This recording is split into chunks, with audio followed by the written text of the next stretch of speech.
welcome to our company. Our company's name is Metacrypt, and my name is Vance Young. I'm Alex. And we're excited to present to you about our company. So a big problem that a lot of people are facing today that we've identified within the marketplace is that a lot of people are trying to learn much more about Web3.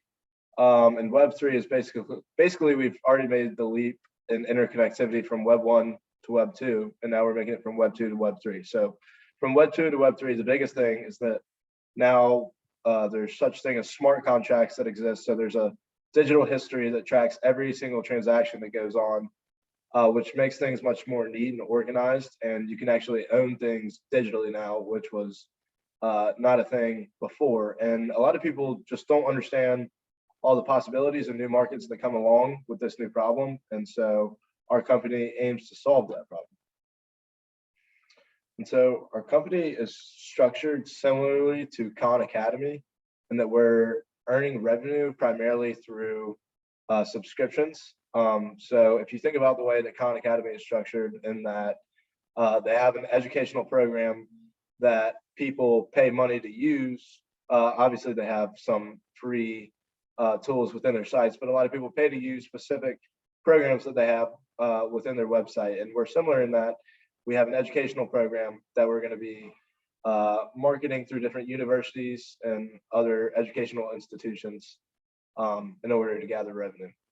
And as you can see on the right side, the customer segment section of the model canvas, we see that it says students all over the world are included in their customer segments. And that's really our driving point behind our company, because our goal is really to reach anybody and everybody who would like to learn more about the Web3 world.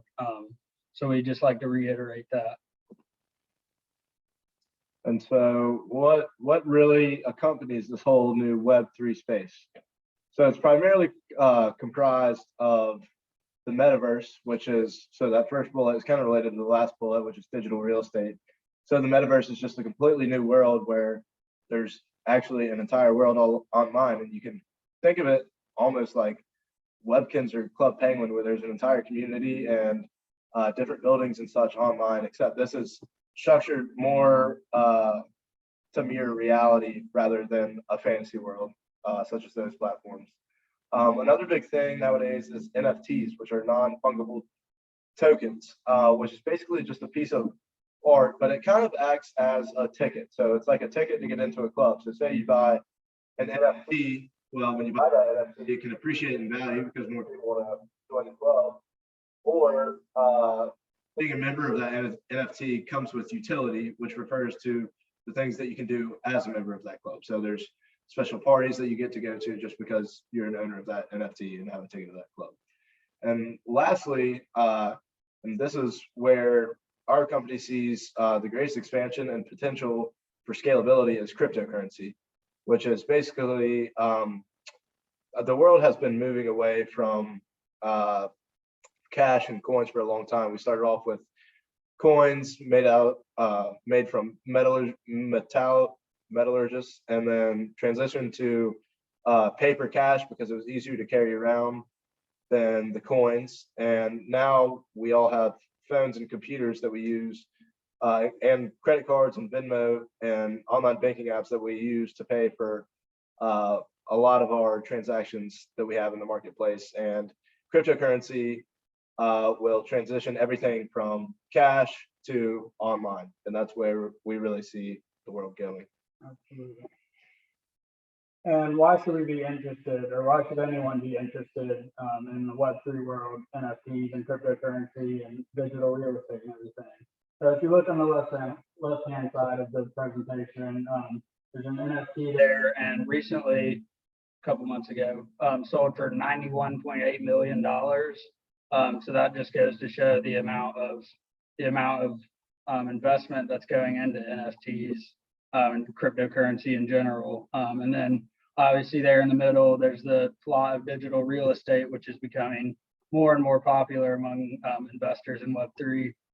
That plot sold for 4.3 million. And then there's obviously the Bitcoin, which I think everybody is pretty aware of at this point. Just one singular Bitcoin being worth $37,000 it says there, but I'm sure that has changed in So, recent days. Yeah, it's around 41,000 now, but it's so volatile that it'd be 37,000 more. Exactly. So this is just a quote from Jim Rohn, and he said that a formal education will make you a living, a self-education will make you a fortune. So basically, just is the entire purpose of why we think that we can provide value to our customers, because we believe that we're providing an education, and they're only going to obtain that education if they're interested in it themselves. And that self-interest, if they're willing to make the sacrifice of time to teach themselves everything that comes along with Web3 through our platform, we think that will enable them to make a fortune. So how do you educate yourself? It's pretty simple with Metacrypt. And what do we offer, you may be asking. So Metacrypt is a company, is a venture that we thought of in order to pretty much teach people about things that we think are interesting. And those things are anything and everything about Web3 aspects, such as the metaverse, NFTs, and digital real estate. And our profitability comes from our ability to create, a standardized curriculum for teaching people about these things, and that'll come through a subscription service where people will pay for education about many different aspects of the Web3 world, as well as professionals in the space that know exactly what they're talking about. They can teach you how to invest, where do you go to invest, who do you invest through, and we'll have professionals there 24/7 to be able to help our customers whenever they need it. And then the main part of our whole company is trying to get people to have financial freedom. And we think that the best way to do that is educating people on this world and help them construct their own paths to success in the Web3 world. And so why us? We are one of the first in this space, and we're here to serve you. And so we'll get to what differentiates us a couple of slides later. But this is just an initial introduction of how you should be thinking about how we are different from what's out there, and how this is a niche market that is pretty underdeveloped at this point in time. And so the potential, as I was talking about earlier, Alex and I really believe that cryptocurrency, number one, can really solve a lot of problems within the world, and that it has the most scale. So as you see here, it's a two-dimensional map of the three-dimensional world.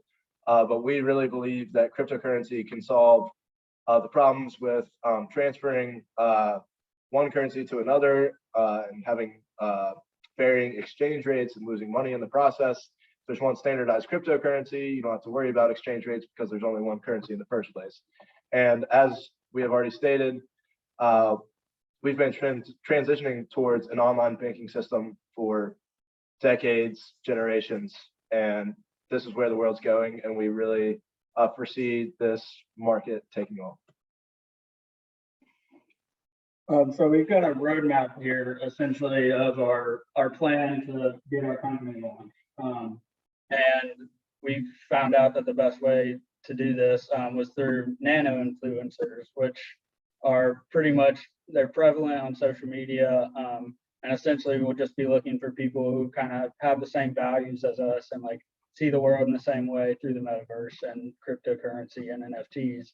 And we'll find people, like-minded people who would voluntarily or be paid to spread the word about our company, and just try and drum up some resources through that. And then by the same standard, we'll have those nano influencers as a sort of critics, I guess, in a way where they assess our program, take a look at how we teach what we want to teach, and see if there are ways to improve it, what we can do better, and what we're doing right. And then through that, we'll be able to find new avenues to market with the help of these nano influencers and using the capital that we've accumulated already.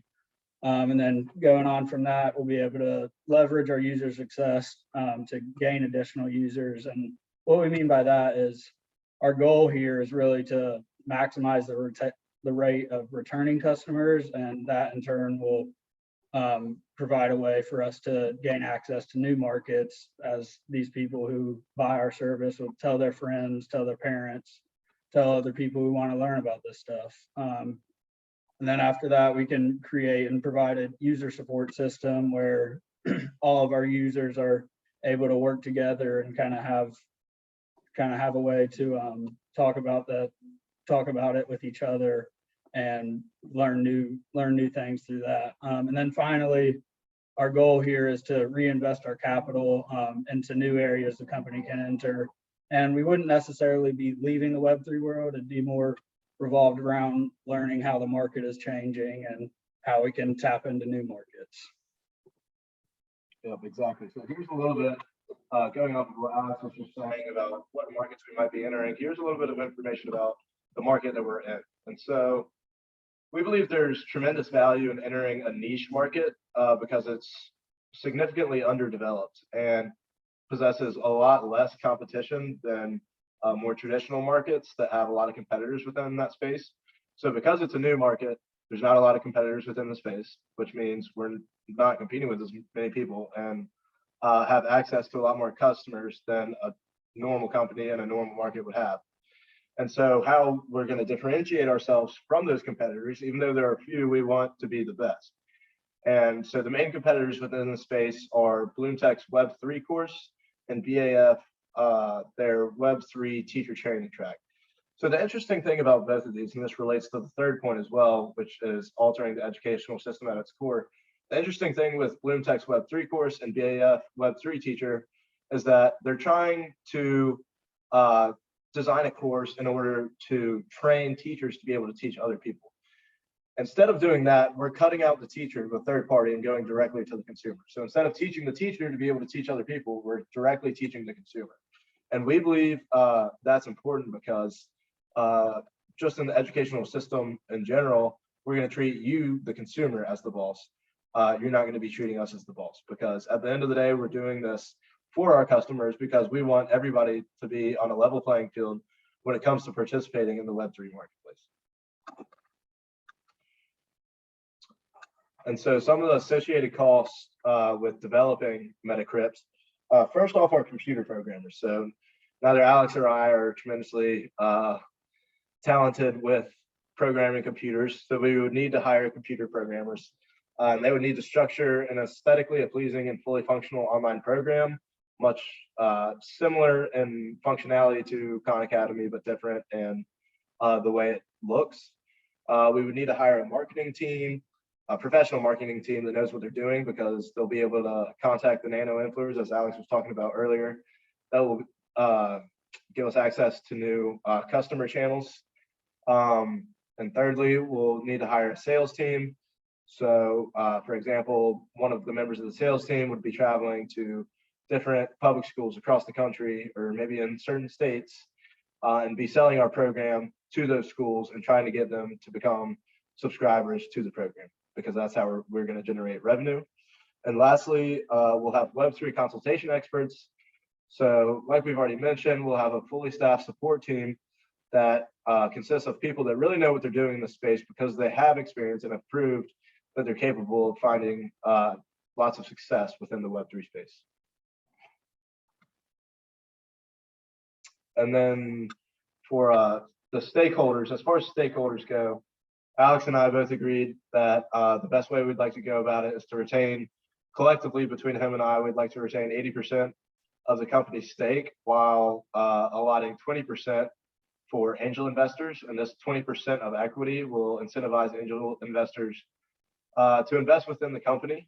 And we do not expect institutional support, because we expect the angel investors and our own bootstrapping to take care of how we're going to get to where we're going. And we'll get to that a little bit more. Yeah, a little bit about the institutional support with this. So cryptocurrency as a decentralized form of currency is not necessarily looked upon highly by a lot of the financial institutions that have been in power for years, just because their own equity is being damaged by a decentralized form of currency. So we wouldn't really expect financial institutions nor the government to really take part in this or invest in this, which is something that we've thought about and something that shouldn't affect us to a huge extent. So a little bit about our revenue streams here. We would pretty much only sell our service as a subscription service, and customers will be able to buy. They'll be able to pay for various amounts of time, whether it's a month, 3 months, a year, or more than that if they so choose, to have access to this service. And our goal by doing the subscription service is to maximize the rate of returning customers, which I had mentioned earlier. And they'll be able to learn how to succeed in the world of Web3 and continually buy our services. And then we had the good luck of being able to interview one of our friends and potential customers, Alec, and something he had to say was that I really want to invest and make money off of NFTs and cryptocurrencies, but I don't want to risk any money on something I don't know a lot about. And I think that quote just kind of defines exactly what our business is doing, is trying to teach people how to succeed in this modern age. And then a little bit more about the revenue. As I said before, we plan on reinvesting a portion of our profits back into building and growing our product, improving our website, improving our marketing, trying to get the word out a little bit more on an international level. And then ourselves, learning more about crypto and NFTs is going to take resources, and we're going to have to do a lot of research to make sure that we're staying on top of our game and constantly evolving and adapting with the way that Web3 changes. And then where we're headed, kind of the future of the company we have, we believe that because the market for a Web3 educational platform, as Vance said before, is pretty new and largely untapped and underdeveloped, our company's idea is scarce and thus can be hugely successful. Like the younger generations that are in college right now and younger, they want to learn how to be successful in this world, in this modern age, and we believe we'd be the best people to provide that service. And then another thing, while we have a website that's efficient and it's geared towards education, our idea is not really able to be patented. We don't have a physical product or anything we can patent, so it's not necessarily protectable, but that doesn't take away from the revolutionary ideas that are happening. And then lastly here, we're absolutely committed to being flexible and ready to change, and we've accepted that that's going to be a part of our launching, because this market's new, it's volatile, and it's going to change a lot. But we'll be ready because we will constantly be researching how the Web3 world is changing, how we can stay on top of it, and how can we adapt and continue to maximize our profits. There are references, and that's all we have. Thank you for listening. Thank you very much. Put that into the recording too.